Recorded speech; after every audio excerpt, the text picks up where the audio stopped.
Allez, c'est parti. Bonjour à tous, je suis enchantée de faire l'ouverture de ce NeuroD pour échanger avec vous ce matin pendant une demi-heure le développement des talents, les soft skills et les neurosciences. Evelyne, on a le support qu'on peut partager avec nos invités. Moi, je suis Marina Gravini, je suis responsable de la formation et du développement des compétences au Crédit Agricole Charente-Périgord.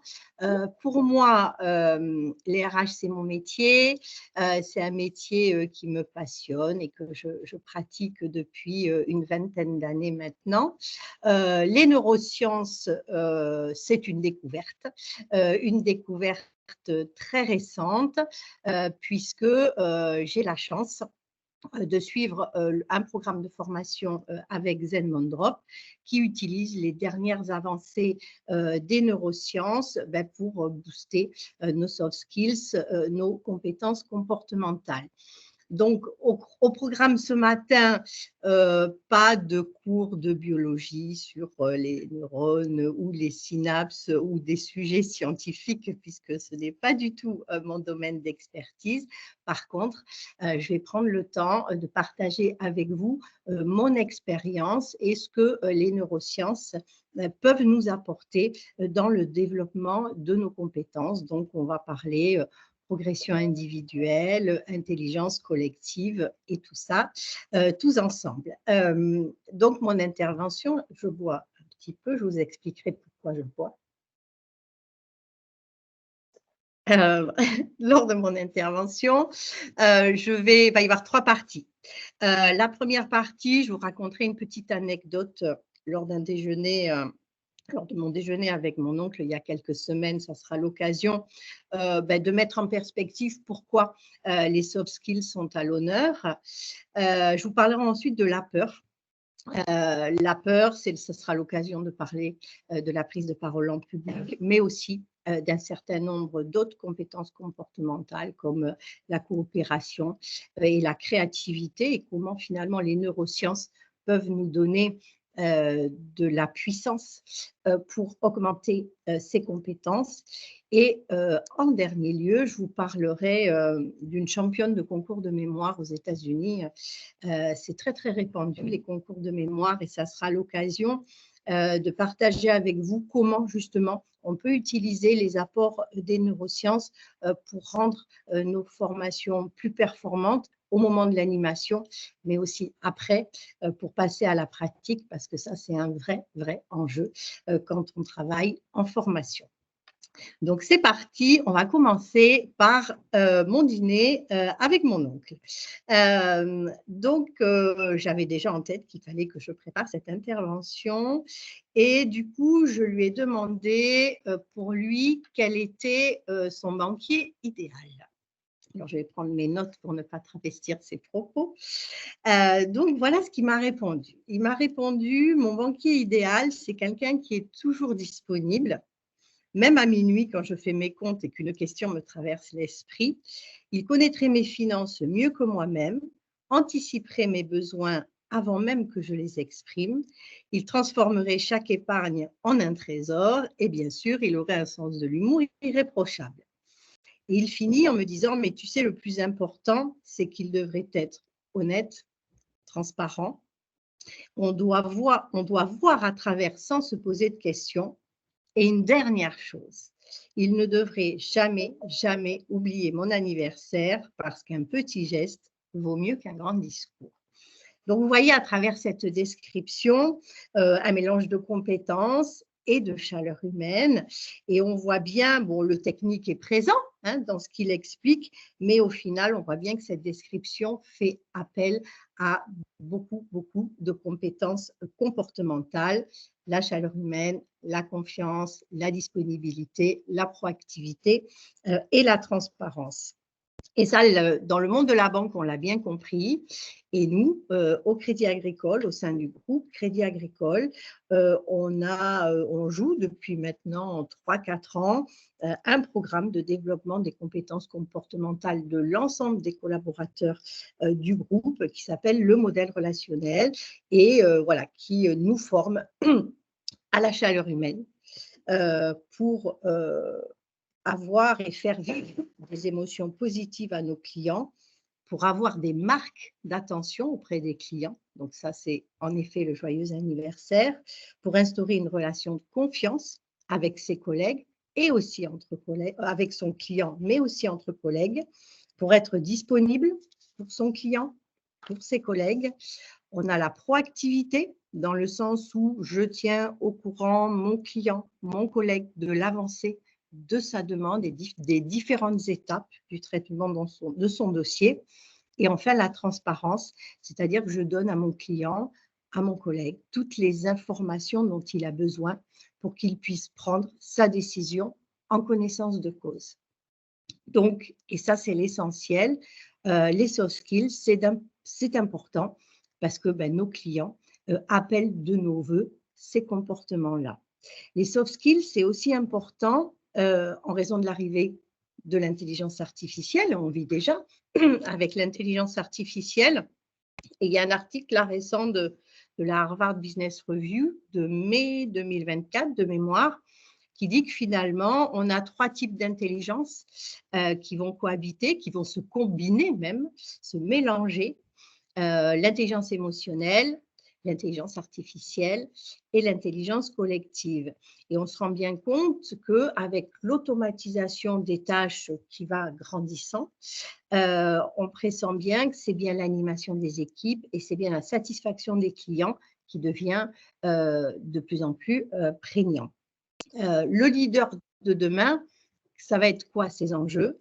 Ça va être de conduire les changements organisationnels et culturels engendrés par l'IA. Ça va être d'organiser la collaboration entre l'homme et la machine et d'accélérer le développement de nouvelles compétences émotionnelles et cognitives. Et c'est pour ça qu'il est essentiel de renforcer la formation dans ces domaines-là. Dernier point sur le pourquoi c'est important, les soft skills, pourquoi les soft skills sont vraiment à l'honneur. C'est les jeunes générations, hein, vous savez qu'il y a un nouveau rapport de séduction, si je puis dire, entre les entreprises et les jeunes générations. Et là, vous voyez, j'ai retrouvé quelques statistiques où 94% des milléniaux considèrent les soft skills comme cruciales pour leur carrière. Et selon une étude d'Accenture, 83% des diplômés récents disent préférer pour travailler pour une entreprise qui valorise les soft skills.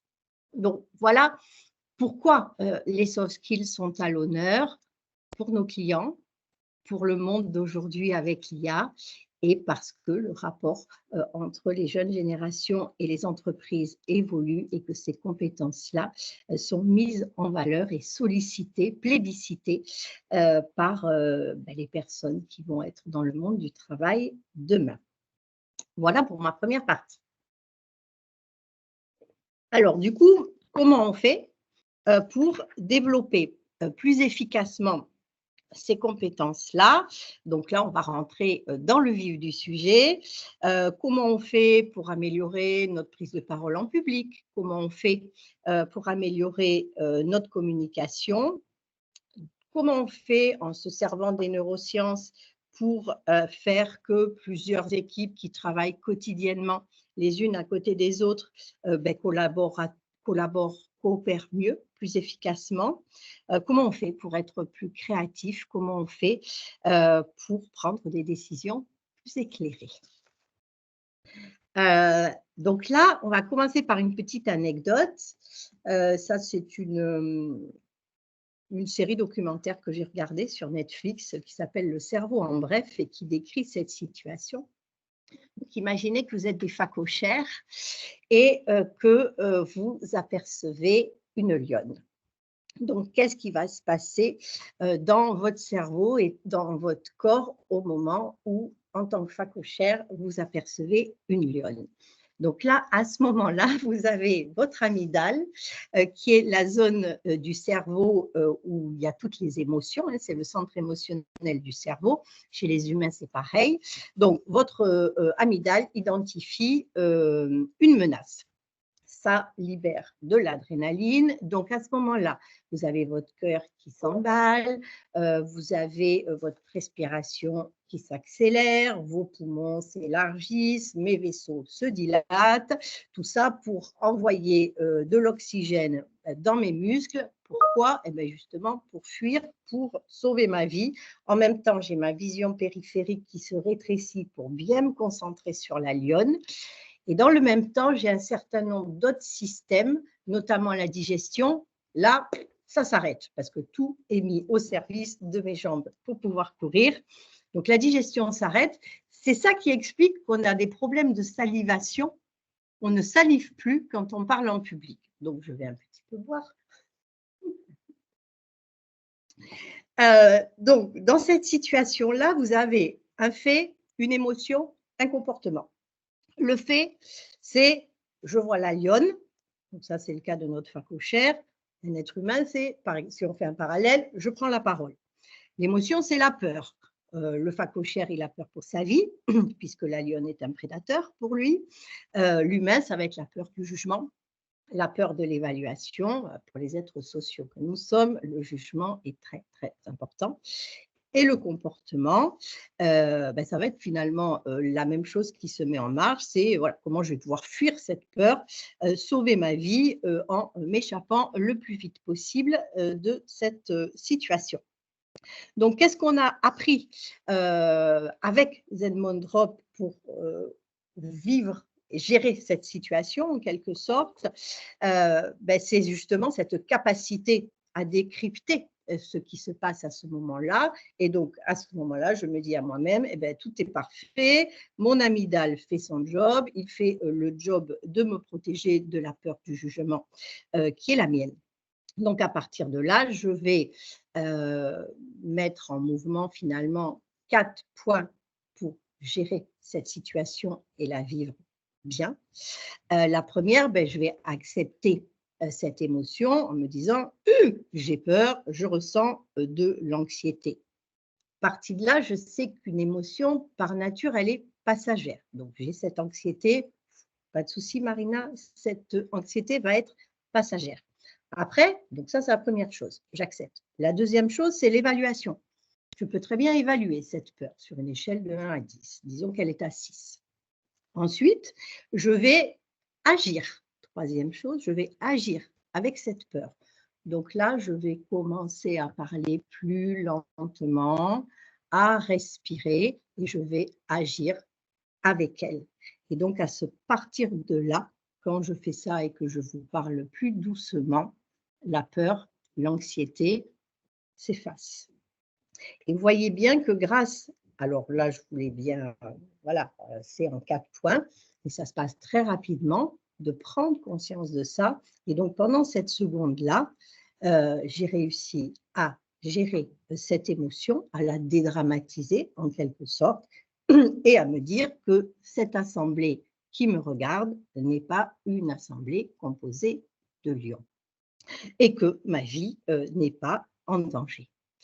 Ça, c'est un des tout premiers enseignements que l'on a dans le programme qui est proposé par Evelyne. Deuxième enseignement, le cerveau, il y a 2 mécanismes dans le cerveau. Un, ce qu'on appelle le cerveau rapide. C'est le cerveau qui utilise des raccourcis mentaux pour prendre des décisions rapidement ou pour tout ce qu'on fait dans la vie quotidienne. C'est mon trajet en voiture pour aller au travail. Ça, c'est un automatisme. C'est la lecture. Typiquement, la lecture, c'est quelque chose où quand on apprend à lire, on génère un automatisme. Comme ça libère justement la deuxième partie, le deuxième mécanisme de notre cerveau, qui est le cerveau lent, c'est-à-dire le cerveau qui est plus réfléchi, celui qui analyse, celui qui est rationnel. Donc, système 1, les automatismes. dont on a besoin, hein, sinon on ne pourrait pas, voilà, ça nous permet d'économiser de l'énergie. Et le système 2, le cerf-volant, le cerf-volant, le cerf-volant, oui, le cerf-volant, tiens, c'est le cerf-volant qui nous permet d'analyser et d'être rationnel. Donc, ce pilote automatique, il est hyper précieux, bien sûr, dans la vie quotidienne, mais il a un défaut. Il a un défaut, c'est qu'il est très perméable à ce qu'on appelle les biais cognitifs. Les biais cognitifs, ce sont des automatismes qui nous permettent de traiter l'information très, très rapidement. Donc, ça veut dire que dans une situation donnée, je raisonne très rapidement, hop, je capte une info, je me dis c'est vrai, c'est faux, ami, ennemi, bien, mal, beau, pas beau, j'aime, j'aime pas. Donc ça, c'est l'automatisme du cerveau rapide. Or, ça, il faut quand même reconnaître que ça nous induit en erreur, ça nous éloigne de la pensée rationnelle à notre insu. Et c'est ce qui fait que parfois, on peut prendre des décisions irrationnelles ou avoir des relations professionnelles pas toujours de bonne qualité. Je vais vous décrire quelques biais cognitifs. L'idée, finalement, c'est d'être capable d'identifier quand on est dans un biais cognitif, parce que ça nous permettra d'être plus tolérant, d'être plus ouvert envers les autres. Un des premiers biais cognitifs qu'on utilise, voilà, qu'on vit, on ne l'utilise pas, on le vit régulièrement, c'est ce qu'on appelle la pensée polarisée. On peut revenir au slide d'avant, Evelyne. Le premier biais, c'est la pensée polarisée. C'est le fameux tout ou rien. Donc, un collègue peut penser qu'il est totalement incompétent parce qu'il a juste fait une erreur. Donc, c'est voilà, les jugements, comme on peut dire, à l'emporte-pièce. Donc, toujours se méfier de ce type de, quand on tombe dans ce fonctionnement-là. Après, on peut avoir un biais, la maximisation du négatif. La maximisation du négatif, c'est quand on accorde trop d'importance à un aspect négatif. Un exemple classique, c'est je suis lors de mon appréciation annuelle, mon manager me fait des compliments, mais il va me dire allez, quelques éléments de progression que je vais considérer comme négatifs. Et là, focus là-dessus. Et puis finalement, je me souviens plus de ça que de tout le positif qu'il m'a donné. Donc, il faut être prudent là-dessus aussi. L'étiquetage, alors l'étiquetage très pratiqué hein, dans le milieu professionnel. Donc, on attribue à une étiquette à une personne. Lui, il est bosseur. Lui, il est paresseux. Lui, il est comme ci, lui comme ça. Elle est ambitieuse, etc., etc.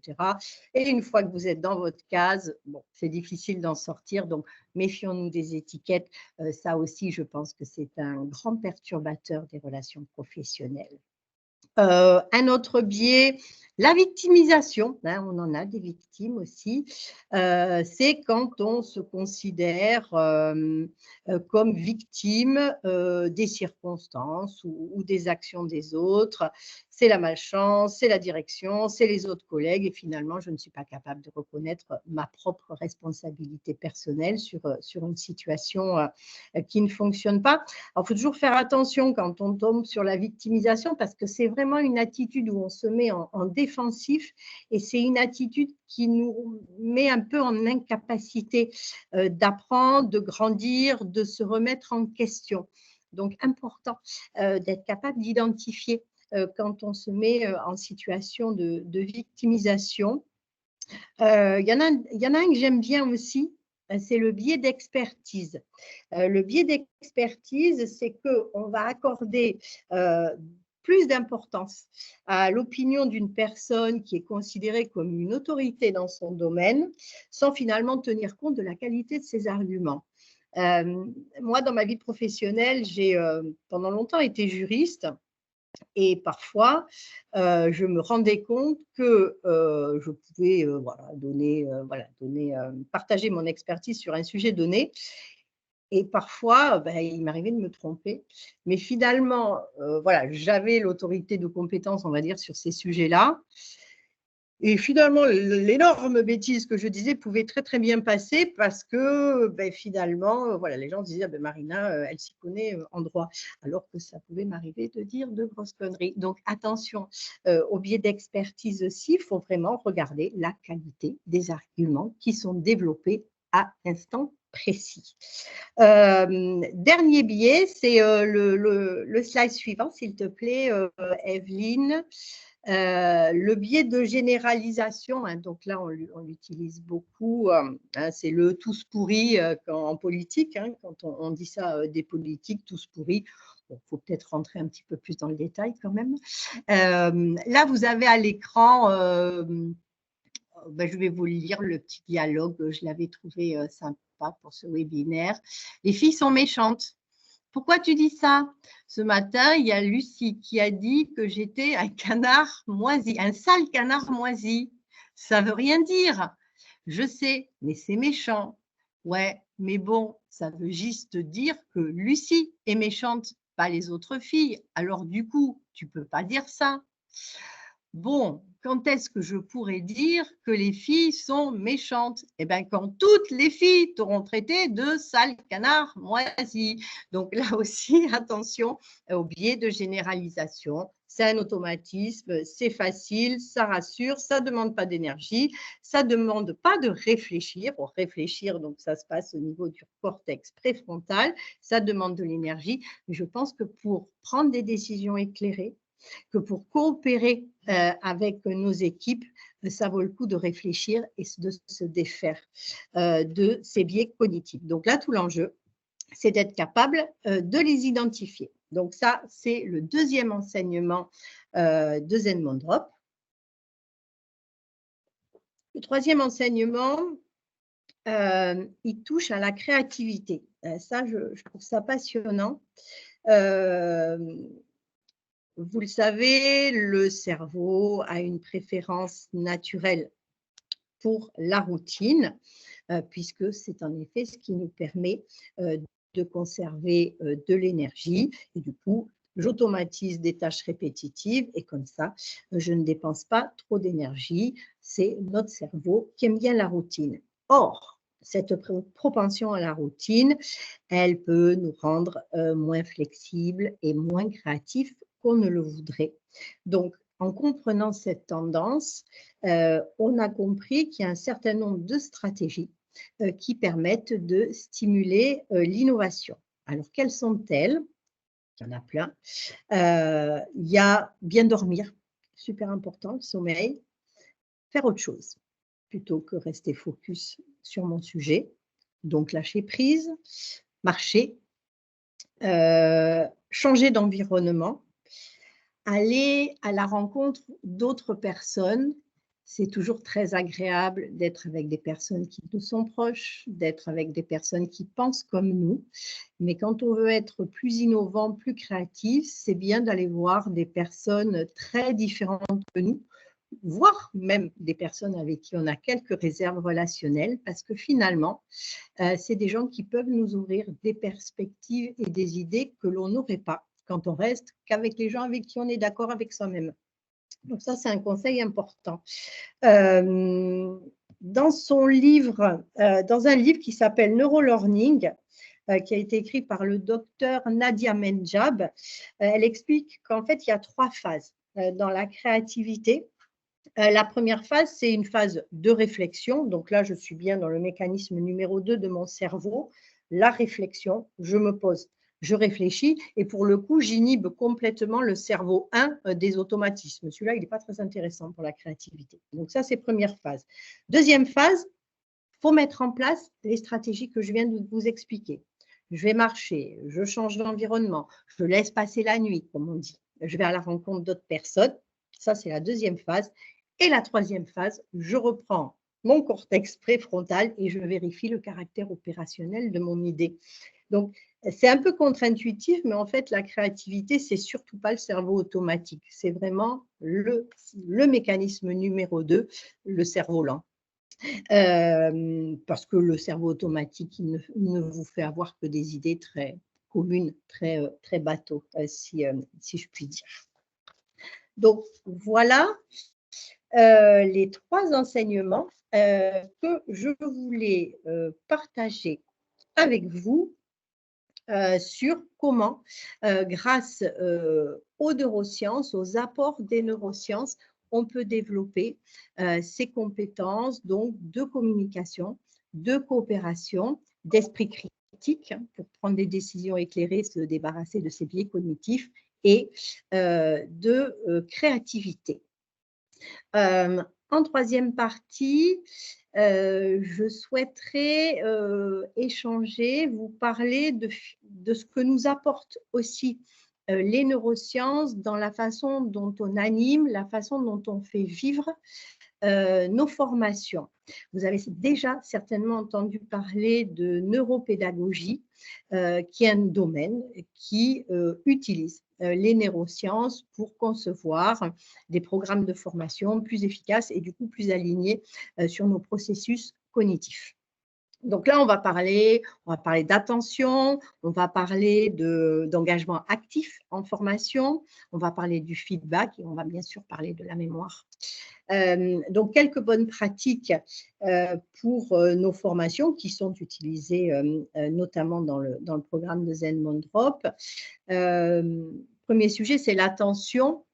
Donc là, j'étais optimiste en disant que l'attention optimale est à peu près de 20 minutes. C'est plutôt 15 minutes. Hein. Notre attention, elle est vraiment de bonne qualité pendant 15 minutes. Donc, du coup, il est hyper important en formation de créer des ruptures pour recapter l'attention de ces apprenants. Donc, concrètement, mais ça va être raconter une anecdote, diffuser une vidéo. Par exemple, nous, dans nos programmes sur le modèle relationnel, dont je vous ai parlé en début de webinaire, on a des vidéos avant, après, le comportement moyen et le comportement plus réussi. Concrètement, on a une situation, c'est une cliente qui perd ses moyens de paiement. Donc, on a une première vidéo où on voit la cliente arriver à l'agence. Donc, elle s'est fait voler son sac. Quelqu'un est passé en scooter et lui a volé son sac. Donc, vous avez la première situation où elle est accueillie par sa conseillère bancaire et on voit comment agit la conseillère bancaire au niveau de la prise en charge, au niveau de la chaleur humaine qu'elle met pour accueillir la cliente. On a une première situation, puis elle n'est pas parfaite, on va dire, la personne. Et puis ensuite, on a une deuxième vidéo où on voit le comportement vertueux qui est conseillé d'avoir dans cette situation. Donc ça, typiquement, ça permet d'ancrer ce qu'on vient d'expliquer au préalable. C'est visuel. On est vraiment des êtres, avant toute chose, visuels. Donc, ça capte bien l'attention. Et la vertu aussi de ces outils pédagogiques, c'est l'erreur. Parce qu'on voit bien que dans la première situation, la personne se trompe. Et donc, dans la deuxième, on voit comment il faut bien faire et on sait bien que l'erreur a énormément de vertus dans l'apprentissage. Toujours sur ce terrain, justement, de « je me trompe », quelque chose de dynamique aussi pour animer les formations, c'est de faire des tests très réguliers. Ce n'est pas un test au début, ce n'est pas forcément un test à la fin, c'est tout au long. Parce que finalement, on fait un effort, on réfléchit, on se trompe, j'ai le feedback immédiat et ça, c'est très, très stimulant pour le cerveau et pour apprendre. Donc, des tests réguliers avec une correction immédiate. L'importance du feedback. Là, nous, on utilise dans notre modèle relationnel une méthode qu'on appelle le macaron, comme le petit gâteau. Donc, dans un macaron, il y a 3 couches. Donc, première étape du feedback, vous avez par exemple en formation, vous mettez les gens en situation lors d'un entretien client, par exemple. Première étape du feedback, vous valorisez ce que la personne a bien fait dans sa mise en situation. J'ai aimé ci, j'ai aimé ça. Première couche du macaron. Deuxième couche, on va travailler sur les axes d'amélioration. Qu'est-ce que tu as ressenti? Est-ce que tu aurais voulu changer quelque chose dans ta mise en situation? Je te conseille ça, ça, ça, ça.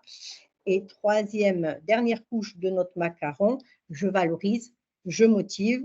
Donc, je t'invite à faire comme ça. Tu pourras témoigner qu'on peut bien faire comme ci, comme ça. Donc, les feedbacks, pareil, très régulier. Ça, c'est très, très stimulant pour l'apprentissage.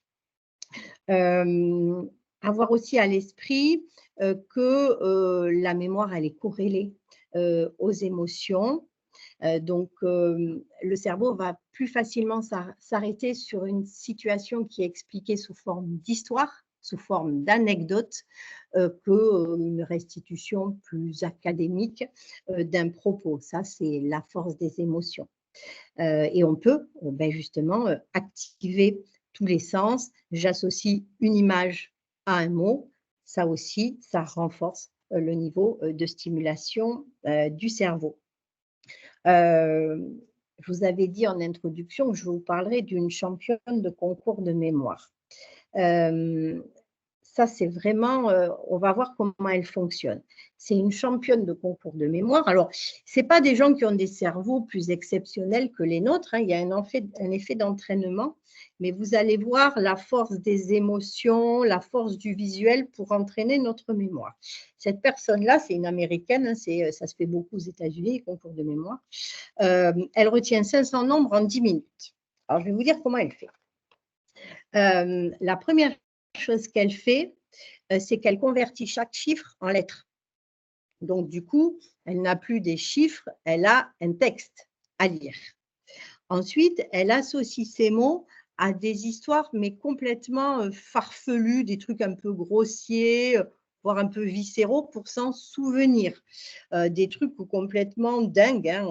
Elle explique, c'est dans le documentaire de Netflix sur le cerveau en bref. Elle imagine par exemple que tel mot est associé à un poussin géant, gluant, qui mange de la cervelle de cheval. Mais c'est n'importe quoi, mais c'est fait exprès. Il faut que ce soit hyper grossier pour s'en souvenir. Et ensuite, dernière étape, elle utilise ce qu'on appelle la méthode Loki, c'est-à-dire elle associe les mots à des lieux. Donc, du coup, elle fait son trajet du matin, elle sort de son métro, elle tourne à droite et là, elle voit le poussin géant, gluant, etc., qui lui permet de se souvenir du premier chiffre. Et ainsi de suite, un homme flasque recouvert de taboulé à côté de la bouche incendie, etc. Et elle se souvient de ça au fil de l'eau, donc des choses complètement farfelues. Et c'est ça qui lui permet de se souvenir. Donc, la règle, c'est ça pour notre cerveau, c'est on apprend de manière émotionnelle, visuelle et en se racontant des histoires, hein. Donc, c'est plus facile en effet de se souvenir d'une pièce de Shakespeare que de se souvenir de tous les chiffres qu'il y a derrière le pi 3,14. Moi, je me limite au virgule 14. Dernier point super important, on en a parlé tout à l'heure pour la créativité, pour les apprentissages, c'est fondamental aussi, c'est le sommeil. C'est les expériences qu'il y a en neurosciences. On voit bien la journée, la petite souris, elle se déplace dans son labyrinthe, elle fait son chemin dans son labyrinthe. On se rend compte par l'imagerie médicale que la nuit, elle se remémore son chemin. Donc, on voit bien que la nuit, voilà, il y a une consolidation des apprentissages qui se fait. Dernière chose hyper importante, c'est la répétition. Je vous en parlerai tout à l'heure, ça, de la répétition, parce qu'en fait, pour apprendre, il faut oublier. Un sujet aussi que j'aimerais partager avec vous, que j'ai découvert avec un organisme de formation avec qui je travaille récemment, c'est le pouvoir des nudges. Evelyne, tu peux me mettre l'image du nudge, s'il te plaît? Voilà. Le nudge, c'est des incitations subtiles qui influencent nos comportements. Donc là, vous voyez à l'écran, donc là, ils appliquent vraiment, on est des êtres vraiment visuels avant toute chose. Donc là, vous avez un visuel, vous l'avez compris, qui vous incite à monter les marches et à ne pas prendre l'escalator. C'est ça, le nudge.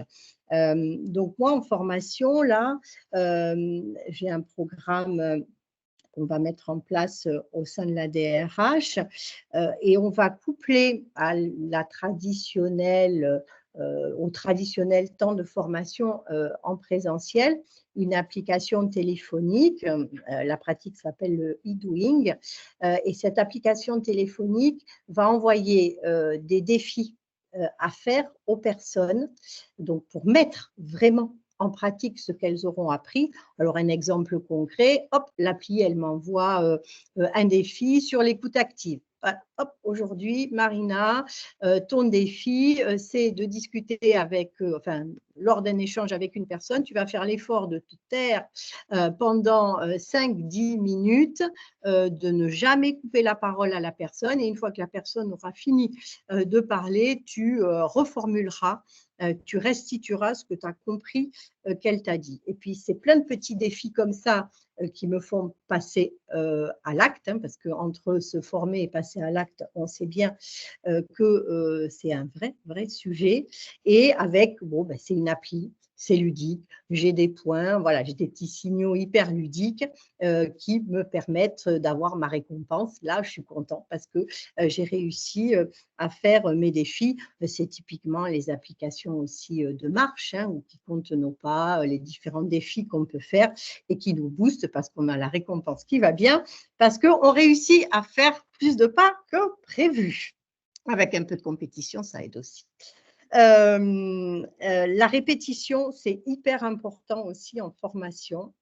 Il y a en neurosciences, enfin sur voilà, le fonctionnement du cerveau, on nous explique qu'il faut répéter et de plus en plus espacer dans le temps. Donc ça veut dire, j'ai une journée de formation, ça veut dire que 24 heures après, il faudrait un rappel. Ensuite, un rappel 2 semaines après. Ensuite, un rappel 1 mois après, 2 mois après, 3 mois après. Et c'est indispensable en fait pour pouvoir mémoriser. Donc ça, c'est compliqué hein, en pratique de le faire aujourd'hui. Moi, j'ai beaucoup d'espoir sur le fait que l'automatisation, l'IA, etc., pourra nous décharger de certaines fonctions, on va dire, logistiques et organisationnelles en formation pour pouvoir vraiment se consacrer à ça. L'apprentissage, ben, c'est le docteur Nadia Medjab qui dit ça, l'apprentissage, c'est comme une trace dans la neige. Donc, une journée de formation, ça vous fait mais une micro-trace dans la neige. Par contre, hop, 24 heures après, on me rappelle ce que j'ai appris avec une appli, par exemple, de micro-doing. Hop, la trace, là, pour le coup, elle devient plus profonde. Et ainsi de suite. Et au final, voilà, j'ai une belle empreinte dans la neige, mais il faudra vraiment répéter, répéter, répéter. Dernier point, le temps nécessaire pour changer. Donc, en effet, avoir un nouveau comportement, ça prend du temps. Donc, il y a une ancienne étude de l'université de Londres qui dit qu'il faut 66 jours pour modifier un comportement. J'ai un organisme avec qui je travaille aussi. Elle dit toujours la formation sans transformation n'est qu'une information. Et donc, c'est bien ce sujet-là de vraiment changer notre comportement. Donc, ça, c'est un vrai challenge hein, qu'on a tous dans le monde de la formation.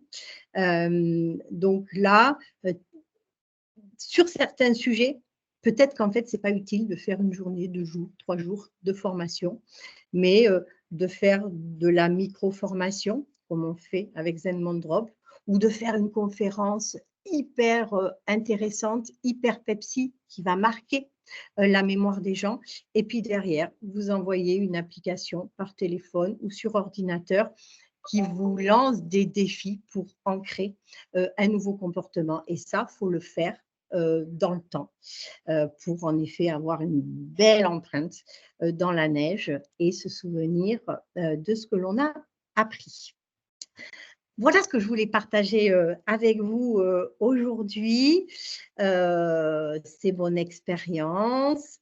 Mais l'expérience est une lanterne accrochée dans le dos qui n'éclaire que le chemin parcouru.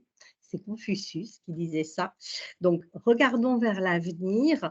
Je vous encourage, je vous invite à travailler votre communication, votre coopération, votre créativité en utilisant les petits tips que j'ai essayé de partager avec vous. N'oubliez pas, voilà, la formation. Ayez en tête finalement votre attention, comment elle fonctionne au bout d'un quart d'heure. On a beaucoup moins d'attention. Soyez engagés, soyez actifs dans votre formation. Pensez à ce que je vous ai dit, repensez dans la durée à ce que je vous ai dit sur la mémoire et sur l'importance aussi d'aller chercher du feedback régulier, l'importance de l'ouverture. Et donc, on sait aujourd'hui qu'on apprend vraiment de façon émotionnelle, visuelle et en se racontant des histoires.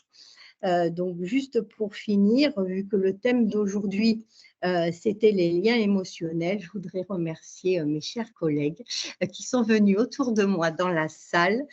Donc, je les remercie de m'avoir soutenue. Je vais vous les montrer pour finir. Les voilà. Faites coucou. Merci à tous pour votre attention. Je suis à votre écoute si vous avez des questions, si vous souhaitez échanger. Merci Marina et merci effectivement à tous les collègues du Crédit Agricole qui sont aussi nos collègues à nous, hein, parce qu'on se voit très souvent avec le programme C'est Mon Drops. Et donc, c'est que Marina vient de dire, effectivement, nous, on axe énormément sur la répétition, sur le travail dans la durée, sur la diversité aussi des sujets, la diversité des animations. Et donc, c'est pour ça aussi que je suis très, très heureuse de voir tous les collègues soutenir ces actions et soutenir Marina. Merci à toi, Marina, pour cette présentation des qualités.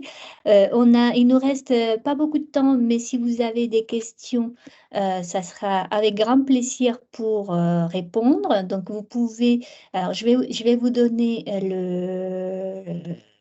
la possibilité, je vais vous ouvrir la possibilité de mettre vos micros, de l'activer et de poser vos questions si vous en avez.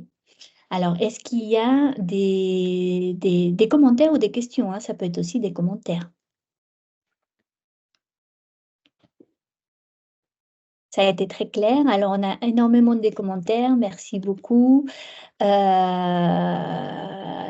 On a quand même Leonardo DiCaprio qui nous fait un joli clap, un gif. Donc, c'est super. Alors, merci encore à toi, Marina, pour ces éclairages et pour ces informations. S'il n'y a pas de questions, sachez que le replay sera disponible à partir des 14 h sur notre site Internet. Puisque vous êtes inscrit à ces webinaires, vous allez recevoir aussi un petit mail avec le lien du replay si, au cas où vous avez envie de le regarder ou de le partager avec vos collègues. Vous allez recevoir aussi, toujours dans un souci d'amélioration, hein, dans quelques jours, un petit formulaire pour que vous puissiez nous faire un feedback rapide sur cette présentation et surtout comment on peut s'améliorer. On est toujours, nous, dans cette démarche-là. Comme je le dis toujours, on n'est pas là pour se faire mousser, on est là pour apprendre, pour s'améliorer. Et donc, du feedback constructif est toujours bon à prendre. Donc, merci à vous. Je vous laisse aussi, je vous mets dans les commentaires un lien pour ceux et celles qui souhaiteraient nous laisser aussi un avis sur Google. Nous, ça nous permet de grandir, ça nous aide à grandir. Alors, je l'ai dit en rigolant, hein, mettez 5 étoiles si vous sentez que c'est bien. Et sinon, envoyez-nous un petit mail et on s'améliorera. Mais c'est juste pour la blague, hein. Vous mettez les étoiles que vous voulez et soyez transparents effectivement dans ça. Si vous voulez participer encore au webinaire et que vous n'êtes pas inscrit, qui arrive tout à l'heure, vous pouvez toujours le faire, hein. Vous vous inscrivez, vous recevez vos mails avec les liens de connexion. Je vous mets ça là.